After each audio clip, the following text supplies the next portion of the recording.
Hello and welcome to SS Studio, and this is your mentor Sanyukta Singh. And guys, in today's session I am going to tell you about syllabus of NID and NIFT.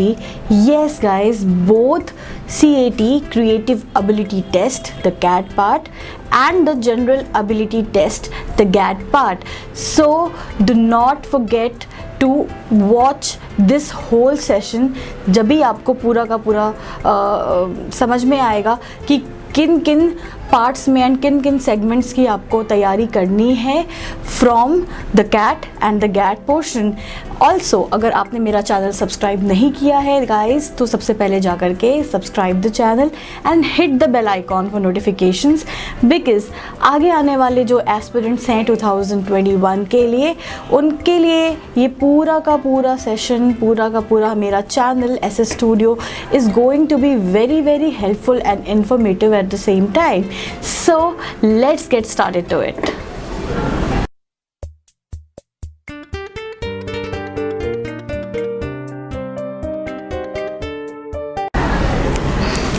So guys, talking about the CAT part, अगर मैं आपको बोलूँ, बहुत सारे बच्चे हैं जिनको नहीं पता है कि वो किस चीज़ की, किन टॉपिक्स की तैयारी करें एक्चुअली कैट में. बिकॉज़ बहुत सारे ऐसे बच्चे हैं जो ऐसे एरिया को बिलोंग करते हैं जिनकी कोई गाइडेंस नहीं है, कोई बताने वाला नहीं है. गैट का तो हमें चलो अमेज़ॉन पे या कहीं पे भी अरिहंत का बुक भी अवेलेबल है, आप वहाँ से भी गैट पढ़ लेते हो कई बारी. बट कैट टोटली आप कंफ्यूज्ड रहते हो. बहुत सारे बच्चे जो इंस्टीट्यूट्स नहीं जा रहे हैं, जो छोटे शहरों में है, या जिनके पास प्रॉपर वो सुविधा नहीं है कि उनको कोई गाइड कर पाए, या ऐसे कोई उनके सिबलिंग्स नहीं है इस फील्ड में, तो उनके लिए this channel is going to be very much useful. और उनके लिए मैं ये आज का सेशन इम्पॉर्टेंटली मैं गाइड करना चाहती हूँ कि कैसे, किन टॉपिक्स की आप कैट में तैयारी करो. बिकॉज बेसिकली वो बच्चे सिर्फ अपनी स्केचिंग पे ध्यान देते हैं. No doubt sketching is the very vital part.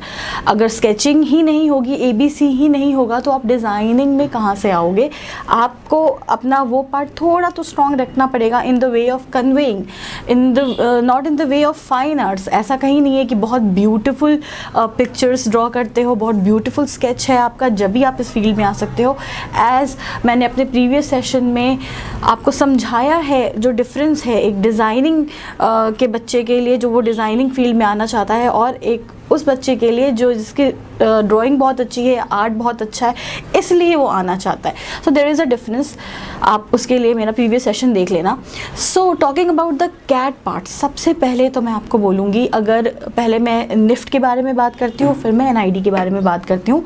मैंने दो पार्ट्स में इस सेगमेंट को डिवाइड किया हुआ है, NIFT and NID, the both CAT का पार्ट, क्रिएटिव का पार्ट.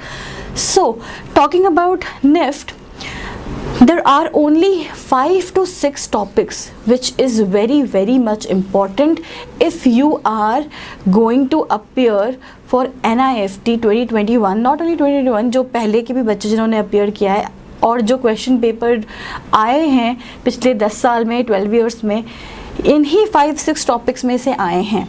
सो आपको निफ्ट के लिए देर आर ओनली 5 to 6 और 7 टॉपिक्स जिसकी आपको तैयारी करनी है. एंड अगर आपने उसकी तैयारी अच्छे से कर ली, देन आपके बहुत पॉजिटिव चांसेस हो जाते हैं कि आपका कैट का पेपर बहुत अच्छा जाएगा.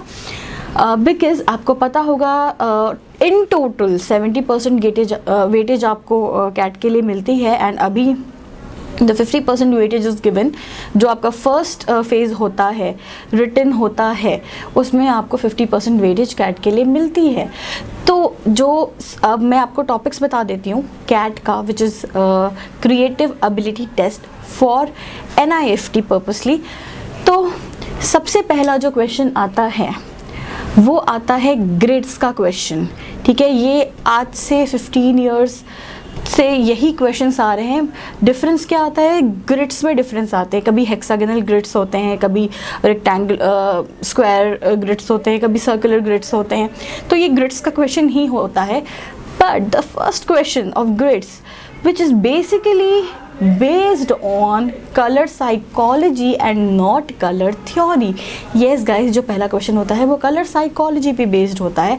अब बहुत सारे ऐसे बच्चे होंगे आप में से जिनको नहीं पता होगा कि कैसे, what is colour psychology and how are you going to like crack this type of question.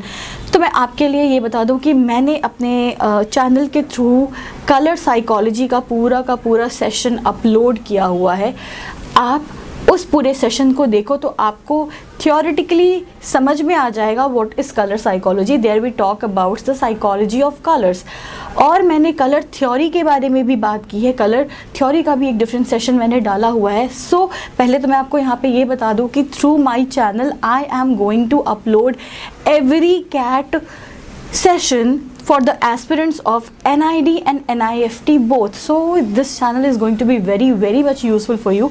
अब the first question is based on color psychology. जो ग्रिड्स वाला क्वेश्चन है उसमें आपको बेसिकली किसी इमोशन को उन ग्रिड्स पे डिपिक्ट करना होता है। अब again in my upcoming session I am going to solve that question for you. तो आपका ये बिल्कुल क्लियर हो जाएगा कॉन्सेप्ट कि कैसे उस टाइप के क्वेश्चंस को आप अटेम्प्ट करोगे। सो 3 या 2 क्वेश्चंस ही होते हैं कैट में, निफ्ट का जो पहला फेज एग्जाम होता है उसमें। So the first question depends on the first question is based on the colour psychology. अब जो सेकेंड क्वेश्चन होता है एंड जो थर्ड क्वेश्चन होता है उसमें वेरिएशंस होते हैं। उसमें हर साल कभी किसी टॉपिक से आता है, कभी किसी टॉपिक से आता है। तो कौन कौन से टॉपिक्स हैं ये मैं आपको बता दूं। आपको प्रैक्टिस करनी है पोस्टर्स। यस, अब ये पोस्टर्स क्या होते हैं ये भी मैं आपका डिफरेंट सेशन में एक्सप्लेन करूंगी एंड बताऊंगी कैसे हमें पोस्टर्स बनाना चाहिए डिफरेंट टॉपिक्स पे।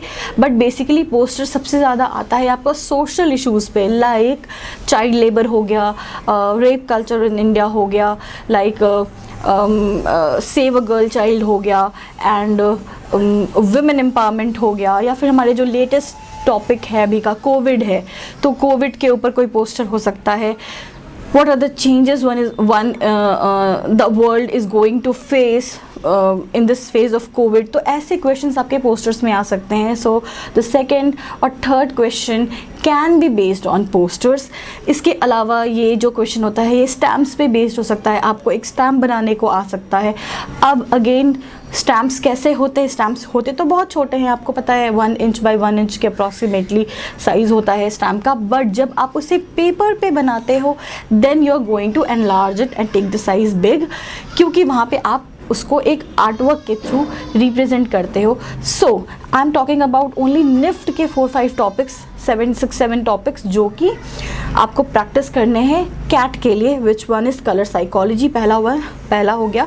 The second one is posters, the third one is stamp, the fourth one is comic strips. अब now what is comic strips, बहुत ही छोटे में मैं आपको समझाऊंगी ये चीज़, बिकॉज मैं आगे जा कर के इसके कंप्लीट सेशंस लेने वाली हूँ, आपको बताने वाली हूँ कि कैसे आप प्रैक्टिस करो। सो कॉमिक स्ट्रिप्स इस बेसिकली आपने बचपन में कॉमिक बुक पढ़ी होगी, किसी कैरेक्टर के डायलॉग बॉक्सेस रहते हैं एंड वेरियस एक्सप्रेशंस के थ्रू, कार्टून्स के थ्रू वो पूरा का पूरा स्टोरी का डिपिक्शन होता है। Yes, that is comic strips. अब जैसे कि अगर कोई स्टोरी आ गई, लाइक आपने बचपन में सुना होगा वो टॉर्टॉइज एंड रैबिट की स्टोरी। सो हो सकता है कि उसी स्टोरी को आपको एक डिफरेंट एंडिंग के साथ आ जाए पोर्ट्रे करने के लिए। So that is comic strips. Again, composition. Yes guys, what is composition? अब again, what composition आपका हो गया कि आपको कोई रेलवे स्टेशन बोल दिया गया है बनाने के लिए, या फिर आपको कोई टी स्टॉल बोल दिया गया है बनाने के लिए। अब अगेन कॉम्पोजिशन के अंडर एक सब कंटेंट भी आता है which is called memory drawing. Memory drawing and composition linked है। मेमोरी ड्राइंग का मतलब है कि आप किसी चीज़ को, किसी सिचुएशन को इमेजिन करके उसको बना रहे हो। लाइक अगर मैंने बोल दिया कि आपको एक टी स्टॉल बनाना है तो आपके सामने तो कहीं टी स्टॉल है नहीं, but you are going to memorise it कि टी स्टॉल कैसा होता है। वो ठेले का सीन आपको बनाना है, वहाँ पे हो सकता है कि एक बेंच लगी हो सकता है कि कैनिस्टर्स हो जिसके अंदर बिस्किट्स रखे हो एंड एक पर्सन होगा, उसका लुक कैसा है, क्या उसने अपने सर पे कोई पगड़ी बांध रखी है या फिर कोई टॉवल लगा रखा हो अपने गले में। तो ये है आपका वे ऑफ थिंकिंग, ये आप मेमोराइज कर रहे हो कि कैसे उस सिचुएशन को आप अपने पेपर पे डिपिक्ट करने वाले हो। सो कॉम्पोजिशन के अंडर आपका आता है memory drawing, which is again very very much important part of CAT. ये हर साल इसके चांसेस 90% होते हैं कि ये आएगा ही आएगा। सो कलर साइकोलॉजी आपका 100% है कि ये आएगा, और आपका मेमोरी ड्राइंग और कॉम्पोजिशन इज़ अगेन 100% कि ये आएगा। अब again why do we call it a composition? Composition का मतलब है कि ये पूरे पेज में बहुत ही वेल प्लान तरीके से कंपोज्ड है, not only in the like aspect of objects or the space, the negative and positive space, but also in the aspect of color, कि तीन ही कलर को आपको बैलेंस करके एंड आपको उसको लाइक यूज़ करके पूरा का पूरा कॉम्पोजिशन बनाना है, उसको रिपीट करके पूरा का पूरा कॉम्पोजिशन बनाना है। तो this is the way how you are going to make your memory drawing under composition. Again, design inspiration, yes, this is also a very important syllabus का topic। डिज़ाइन इंस्पिरेशन के under आपका होता है कि आपको कोई टॉपिक दे दिया जाएगा, लाइक मुझे लीव्स एज अ टॉपिक मिल गया या जंगल एज अ टॉपिक मिल गया, तो मुझे उसको किसी प्रोडक्ट में, like it can be a cushion cover, it can be a bedsheet, it can be any stole, कोई दुपट्टा हो सकता है, कोई साड़ी हो सकती है, जिसमें मुझे इस जंगल के थीम को रिप्रेजेंट करना है। So jungle here is will be called as an inspiration. अब इस इंस्पिरेशन के अंदर, जंगल के अंदर आप सोचोगे तो बहुत सारे एलिमेंट्स हैं। कौन कौन से एलिमेंट्स हैं? लाइक वाइल्ड एनिमल्स भी है आपके बहुत तरीके के वाइल्ड प्लांट्स भी हैं, आपके बर्ड्स भी हैं। So basically every kind of flora and fauna from that jungle, जो इंस्पिरेशन आपने लिया है, आप उसके एलिमेंट्स को चूज़ कर सकते हो and then you can portray जो भी आपको गिवन है कि आपको कुशन में करना है या आपको किसी फर्नीचर में करना है या किसी बैग में करना है। So you can do their. Now next topic is perspective. Yes, ये थोड़े कम चांसेस है कि आपका निफ्ट में आएगा, but again this is very much important for NID also.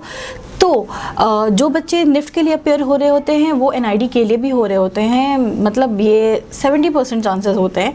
सो क्या पता कि आ जाए निफ्ट में, यू नेवर नो। सो इसलिए कम से कम 1 पॉइंट तो आपको पता होना ही चाहिए, 1 point perspective and 2 point. 3 point उतना नहीं आता बिकॉज ये थोड़ा ज़्यादा टेक्निकल है। सो किचन का व्यू हो गया या फिर आपका किसी मॉल का व्यू हो गया या आपके बेडरूम का व्यू हो गया, 1 पॉइंट जिसमें 1 वार्निशिंग पॉइंट होती है और 2 पॉइंट। तो इसकी आप प्रैक्टिस कर लो। जो मैं टॉपिक्स बता रही हूँ उसको एक बार आप सर्च कर लेना। Again the next topic in the syllabus is human anatomy. अब ये एक कोई अलग टॉपिक नहीं है, अलग से ह्यूमन एनाटॉमी नहीं आएगा। अगर आप कॉम्पोजिशन बना रहे हो, अगर आप पर्सपेक्टिव बना रहे हो, तो वहाँ पे आपको एक ह्यूमन फिगर या कुछ ह्यूमन फिगर तो दिखाना होगा। लाइक अगर आप टी स्टॉल बना रहे हो तो there will be someone who will be serving, there will be someone who will be cooking, या कोई होगा जो अब चाय या कॉफ़ी पी रहा होगा, तो वो किस वे में खड़ा है, क्या वो बैठा है, क्या वो लीन्ड है, तो उसके पोस्चर को बनाना that will be called human anatomy, that will be called human postures। तो इसकी भी आपको नॉलेज होनी चाहिए। So basically these are the 7 to 8 topics जो कि आपको NIFT के लिए तो तैयारी करनी ही करनी है। So here is the list. अब अगेन जो ये टॉपिक्स हैं इसको इंक्लूड कर लो। अब मैं NID की बात करने जा रही हूँ। NID के कैट के लिए आप कैसे प्रिपेयर करोगे? तो जो मैंने निफ्ट के टॉपिक्स बताए वो तो इंक्लूडेड हैं ही, वो तो आप करोगे ही प्रैक्टिस, जो भी थे अभी आपने लिस्ट देखा। इसके अलावा और कौन से टॉपिक्स हैं जिसके लिए आप NID के लिए प्रैक्टिस करने वाले हो? And those topics are like the problem solving. अब जैसे कि कोई भी एक ऐसा ऑब्जेक्ट या कोई ऐसा डिज़ाइन जो ऑलरेडी हो रखा है जिसके अंडर प्रॉब्लम हो, तो उसको आइडेंटिफाई करना एंड उसको सॉल्व करना। अगेन ये भी एक major part of the syllabus है इन NID के थोड़े जो क्वेश्चंस होते हैं वो टेक्निकल एंड बहुत सारा थॉट प्रोसेस उसमें चाहिए होता है, बहुत सारी क्रिएटिविटी उसमें चाहिए होती है। सो उस पर बेस्ड होता है पूरा NID का कैट का paper. So problem solving, design concepts. अब डिज़ाइन कॉन्सेप्ट से मतलब हो गया कि जो आपने डिज़ाइन इंस्पिरेशन में किया आपने कोई अगर एलिमेंट चूज़ किया है जिस पे आप वर्क करना चाहते हो, लाइक मैंने एक कैटरपिलर जो कि इंसेक्ट होता है उसको एज अ इंस्पिरेशन लिया, मैंने उसके लेग्स को स्टडी किया, या फिर मैंने जो उसका जो टेक्सचर था बॉडी का उसको स्टडी किया, एंड देन उसी के टेक्सचर पे बेस्ड मैं कोई फर्नीचर बना रही हूँ। तो ये मेरा डिज़ाइनिंग कॉन्सेप्ट है जो मैं आपको अभी मैंने आपको एक्सप्लेन किया, एंड उस पे मैं अगर कुछ बना रही हूँ तो ये आता है मेरे डिज़ाइन कॉन्सेप्ट के टॉपिक के अंदर। गाइज, ये जितने टॉपिक्स मैं आपको बता रही हूँ, every topic I am going to explain you individually in individual sessions which will be helpful to you. आप किसी भी कोने में हो इंडिया के, आपको कुछ नहीं करना है, आपको मेरा चैनल ओपन करना है, आपको मेरे सारे सेशंस को बहुत ही ध्यान से देखना है। आप उस पे बेस मैं जो क्वेश्चन दे रही हूँ, सॉल्व करके दिखा रही हूँ, उसको आपको समझना है, एंड आप तैयार हो जाओगे इस पूरे एंट्रेंस को क्रैक करने के लिए। सो अगर आपने मेरा चैनल सब्सक्राइब नहीं किया है तो go and subscribe my channel. Again, the product drawing, कोई भी ऑब्जेक्ट ड्राइंग हो सकती है। अगेन, ये इमेजिनरी हो सकता है, वहाँ पे आपको कोई ऑब्जेक्ट देगा नहीं, कोई पेन स्टैंड देगा नहीं कि इसको देख करके ड्रॉ करो। आपको बोला जाएगा कि देयर इज़ अ टेबल और उस पर एक पेन स्टैंड रखा है, एक लैपटॉप रखा है और एक लैम्प रखा है। इसको आप इमेजिन करो एंड उसको कंपोज करो। अब कंपोज करना इज़ काइंड ऑफ कॉम्पोजिशन। वो जो A4 साइज़ का पेज आपको मिला है उसमें आप नेगेटिव एंड पॉजिटिव स्पेस को देख करके, बैलेंस देख करके एंड आप उसको स्केच करते हो, एंड 90% क्वेश्चंस आती हैं जिसमें आपको पेंसिल स्केचिंग करनी होती है। सो प्रोडक्ट ड्राइंग आपका एक सिलेबस का पार्ट हो गया। Elevations and isometric projections, orthographic projections is also one of the most important part, जिसमें आपको एक कोई भी 3D ऑब्जेक्ट दे दी जाएगी, एक पर्टिकुलर उसका स्केच दिया हुआ रहेगा और आपको बोला जाएगा कि इसका टॉप व्यू आप डिज़ाइन करके बताओ, इसका बैक व्यू बताओ, या फिर इसका बॉटम व्यू बताओ। तो ये आपका पार्ट होता है एलिवेशंस का, ये आपका पार्ट होता है ऑर्थोग्राफिक आइसोमेट्रिक प्रोजेक्शंस का, जिसमें आप क्या उसका पार्ट होगा, उसको 2D में बताना होगा या 3D में बताना होगा, ये आपको मेंशन होगा क्वेश्चन में, आप वो करोगे। तो इसको भी मैं अपने सेशन में, आने वाले सेशंस में एक्सप्लेन करने वाली हूँ। So stay tuned. Now the question will be based on pictograms, logos. ये पिक्टोग्राम्स क्या होते हैं, लोगोस क्या होते हैं, ये सब आप एक बार इंटरनेट पे सर्च कर लो, नहीं तो फिर मेरे सेशन का वेट करो जो आगे आएगा, तो उसमें मैं तो थॉरोली एक्सप्लेन करने ही वाली हूँ। टी शर्ट डिज़ाइन हो गया, किसी भी सोशल इशू पे टी शर्ट डिज़ाइनिंग का आ सकता है, ये निफ्ट के लिए भी थोड़ा इंपॉर्टेंट है। अगेन, पोस्टर्स तो मैंने आपको बताया ही, banners are important, sequential drawing is important. Like जैसे कि हम मैगी खाते हैं, मैगी के पीछे आपको बहुत सारे उसका स्टेप्स दिया होता है बनाने का। सो ये 3 स्टेप्स में बनाना या 4 स्टेप्स में ऑमलेट बनाकर दिखाना या स्टिचिंग ऑफ बटन दिखाना, इसको 5 स्टेप्स में, ऐसे क्वेश्चंस भी आ सकते हैं। तो आपको छोटे छोटे बॉक्सेस बनाने होंगे या फिर बॉक्सेस पहले से भी बने हो सकते हैं, एंड देन आप उसके अंदर नॉर्मल स्केच करके, आइडेंटिफाइबल स्केच होना चाहिए, बहुत ही उल्टा सीधा नहीं होना चाहिए, सिंपल हो सकता है, उसमें सारी क्रिएटिविटी दिखाने की ज़रूरत नहीं है, सिंपल एंड सोबर आंसर हो सकता है। तो ऐसे क्वेश्चंस को भी आपको प्रैक्टिस करना है under sequential drawing, under story boards. कोई एक पिक्चर दी हुई होगी एंड आपको बोला जाएगा कि आप उस पिक्चर को देख करके कोई एक स्टोरी सोचो जिसको आपको 6 to 7 लाइन्स में लिखना है, एंड देन ड्रॉ इट। मतलब एक बॉक्स भी दिया होगा और आप उसको ड्रॉ करने वाले होंगे। अगेन, ऐसे भी क्वेश्चंस आ सकते हैं कि आपको 5 to 6 वर्ड्स दिए होंगे एंड उससे आपको एक 6 to 7 लाइन्स की स्टोरी बनानी होगी, and then you are going to display it in a given box. Again, इसमें भी आपको मेटामॉर्फोसिस भी क्या होता है, किसी भी एक ऑब्जेक्ट से, लाइक मैंने टेबल्स को कट करके या फिर कुछ ऐड करके इसको ट्रांसफॉर्म करके मैंने सोफ़ा बना दिया इन 5 steps. So this is what Metamorphosis is. तो ऐसे क्वेश्चंस भी आते हैं, ये सब कुछ मैं आपको प्रैक्टिस कराऊंगी गाइज। अभी मैं आपको सिर्फ सिलेबस बता रही हूँ कि ऐसे क्वेश्चंस के लिए तैयार रहो। नाउ फ्यूचरिस्टिक ड्राइंग में आपका क्या आ सकता है, लाइक ऐसा कुछ कि 2050 में, आने वाले 30 ईयर्स के बाद, how the classrooms are going to be. Education के लिए स्कूल में जो क्लासरूम होगा वो कैसा व्यू होगा, हमारे जो बस स्टैंड्स हैं वो कैसे होंगे इन 2050। तो ऐसे क्वेश्चंस होंगे। Gestures and expressions again is a important topic. इसमें आपके सैड का क्या जेस्चर होता है, स्माइलिंग का क्या होता है। अब आपको ये जेस्चर्स किसी ब्रूम में दिखाना है, किसी झाड़ू में दिखाना है, किसी कुर्सी में दिखाना है, या फिर किसी नाइफ में दिखाना है, उसको एज अ मर्डरर पोर्ट्रे करना है, तो एक मर्डर का इमोशन क्या हो सकता है, उसकी आईज़ वाइड होंगी, बहुत ही स्कैरी होंगी। तो ऐसे आपके क्वेश्चंस जेस्चर्स एंड एक्सप्रेशंस के भी हो सकते हैं, विच is again a very important part of this NID का सिलेबस। स्टैम्प्स जो कि मैंने आपको बता दिया, आप इसमें भी प्रैक्टिस करोगे। So basically guys, here is the NID का लिस्ट इंक्लूडिंग द NIFT का list.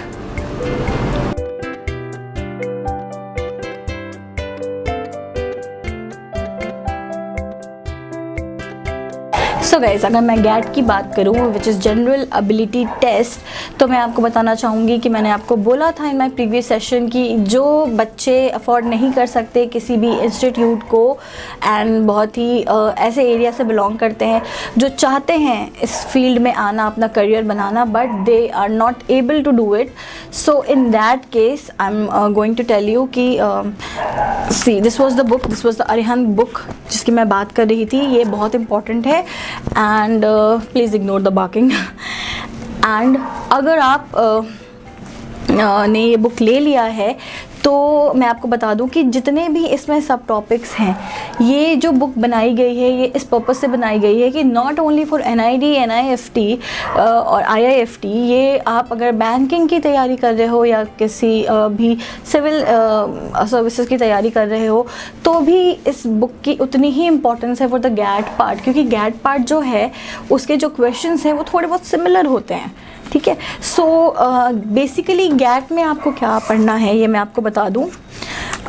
The one is quantitative aptitude, qualitative aptitude, analytical aptitude, the English part, the comprehensive part and the general awareness part.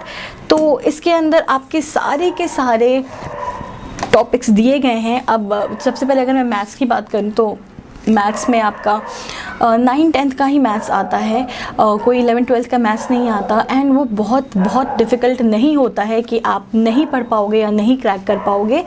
आप multiple choice questions हैं। अगर आपने आपका 9-10 में maths अच्छा था या फिर आपके पास बुक्स पड़ी हुई हैं तो आप उसको रिवाइज करो इस पूरे ईयर, बिकॉज़ अगर आप NID अगर आप एस्पिरेंट हो 2021 के लिए तो ये बहुत ही हेल्पफुल होने वाला है।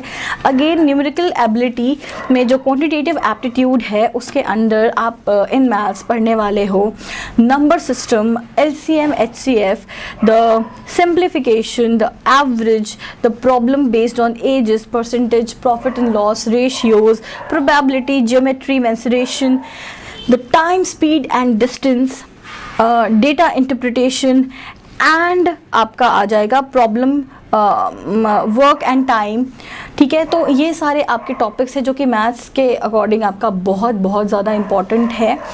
तो इन टॉपिक्स को अगर आपने इन टॉपिक्स को कवर कर लिया है तो आप बिल्कुल पीस ऑफ माइंड में रहो कि आप बहुत सही जा रहे हो एंड इससे अलग कुछ भी नहीं आता है अगर हम क्वांटिटेटिव एप्टीट्यूड की बात करें तो। एंड अगेन अगर हम नॉन वर्बल रीजनिंग की बात करें, जो रीजनिंग का पोर्शन है, अगेन उसमें analogy test, alphabetical test, the number series, the number ranking, time sequence etcetera, the puzzle test, the Venn diagram, cube and dice, the completion of series, ये सारी चीज़ें बहुत इंपॉर्टेंट है। तो इसमें आपको ये सारे टॉपिक वाइज मिलेगा एंड इसके जो एक्सरसाइजेज हैं आपको बहुत मज़ा आएगा इसको क्रैक करने में, एंड इसके आंसर्स भी आपके बैग पे आपको मिल जाएंगे। इनसे अलग कुछ भी नहीं आता, यही आता है आपके गैट का पोर्शन में। अगेन इंग्लिश का जो पोर्शन है उसमें आपके spotting errors, rearrangement, synonyms and antonyms, one word substitution, singular and plural, idioms and phrases, आपका रीअरेंजमेंट, स्पॉटिंग एरर्स, यही सारी चीज़ें इंपॉर्टेंट है जो इंग्लिश में आती है। इसके साथ साथ comprehension part, again 3 to 4 comprehensions आते हैं and that is very much important. And ये हम सब ने किया है इन आर इंग्लिश, जो कि हमने 12th में ही नहीं, 11th में ही नहीं, हम लाइक आफ्टर 6-7 क्लास हम ये करते ही आए हैं। सो वही इंग्लिश का पार्ट है and it is not at all hard कि आप करोगे। आपको दिक्कत होगी।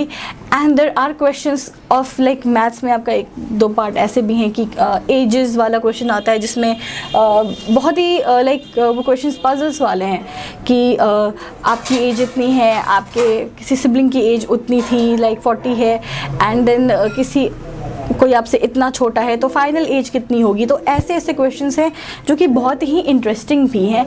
अगर रिलेशनशिप्स वाले क्वेश्चंस होते हैं, लाइक रिलेशनशिप से मेरा मतलब है कि आपका कोई कज़न है, उसकी कोई मदर है and she is related to you in the terms of your father, तो फाइनल रिलेशन क्या होगा आपका एंड उसका, या फिर आपकी मदर का एंड उसका क्या रिलेशन होगा फाइनल। तो ऐसे क्वेश्चंस आते हैं आपके लॉजिकल रीजनिंग, लॉजिकल पार्ट में आपका। तो बहुत डिफ़िकल्ट बिल्कुल भी नहीं है, बहुत इजी है। द ओनली थिंग इज़ कि आपको पूरा का पूरा ये सेगमेंट पढ़ना है पॉजिटिवली एंड बहुत ही पेशेंस के साथ आपको अपने 1 या 2 आवर्स पर डे का देना है and you will be sorted. कोई भी कुछ भी डिफ़िकल्ट नहीं है। Again I talk about the general awareness part. इसमें हिस्ट्री, ज्योग्राफी, आपका इंडियन पॉलिटिक्स, जनरल साइंस तो आता ही है, but since you are going to appear for a designing college तो मैं कुछ ऐड ऑन करूँगी कि ये तो बहुत कम पोर्शंस है जो आते हैं। आपको बेसिकली क्या पढ़ना है, आपको like different types of arts and culture of India and world पढ़ना है। आपको डिफरेंट टाइप्स ऑफ आर्टिस्ट के बारे में पढ़ना है जिन्होंने बहुत ही ब्यूटीफुल एंड बहुत ही अच्छे पेंटिंग्स बनाए हैं, जो कि बहुत ही फेमस पेंटिंग्स हैं। लाइक मोनालिसा का पेंटिंग किसने बनाया, who is Pablo Picasso, who is Leonardo da Vinci, तो इनके बारे में आपको पता होना चाहिए। भरतनाट्यम कहाँ का डांस है एंड तमिलनाडु का मेन आर्ट एंड कल्चर क्या है, ये मतलब कहाँ का कौन सा आर्ट है, कहाँ के कौन से म्यूज़िक है। जैसे चिकनकारी एज अ फैब्रिक, कहाँ के ये टेक्निक्स है, फुलकारी टेक्निक होता है वो कहाँ का है। तो ये बेसिक क्वेश्चंस हैं जो कि डिपेंडेंट होता है आपका art and culture of India and world also. यही आपका गैट के पार्ट में आता है। मोस्टली एनआईडी में ऐसे क्वेश्चंस ही आते हैं, ठीक है, एंड निफ्ट में भी आपका ऐसे क्वेश्चंस आते हैं। सो जीके का जो पार्ट है, करंट अफेयर्स के अलावा आप आर्ट एंड कल्चर से रिलेटेड, जो कि इंडिया के आर्ट एंड कल्चर से इंस्पायर्ड है बहुत ज़्यादा, उसके बारे में भी आप पढ़ लोगे। बहुत इम्पॉर्टेंट है ये। तो ये आपका पूरा जनरल अवेयरनेस जीके कवर करता है। सो ये आपका पूरा गैट का पार्ट है which is given of in the 30% of weightage. And ये सब कुछ थोड़ा थोड़ा है, लाइक मैथ्स का कुछ पोर्शन है, कुछ इंग्लिश का पोर्शन है, कुछ जनरल अवेयरनेस का पोर्शन है, कुछ रीजनिंग का पोर्शन है। तो आपको इन टुगेदर अगर आपने जो मैंने टॉपिक्स बताया है उसको आपने पढ़ लिया, देन आपको कहीं पे भी कोई भी दिक्कत नहीं होने वाली है। You are going to crack this NIFT का गैट एंड कैट का फर्स्ट फेज वेरी अमेजिंगली, ठीक है। So here is the list of NIFT और NID का गैट का portion. Have a look at it.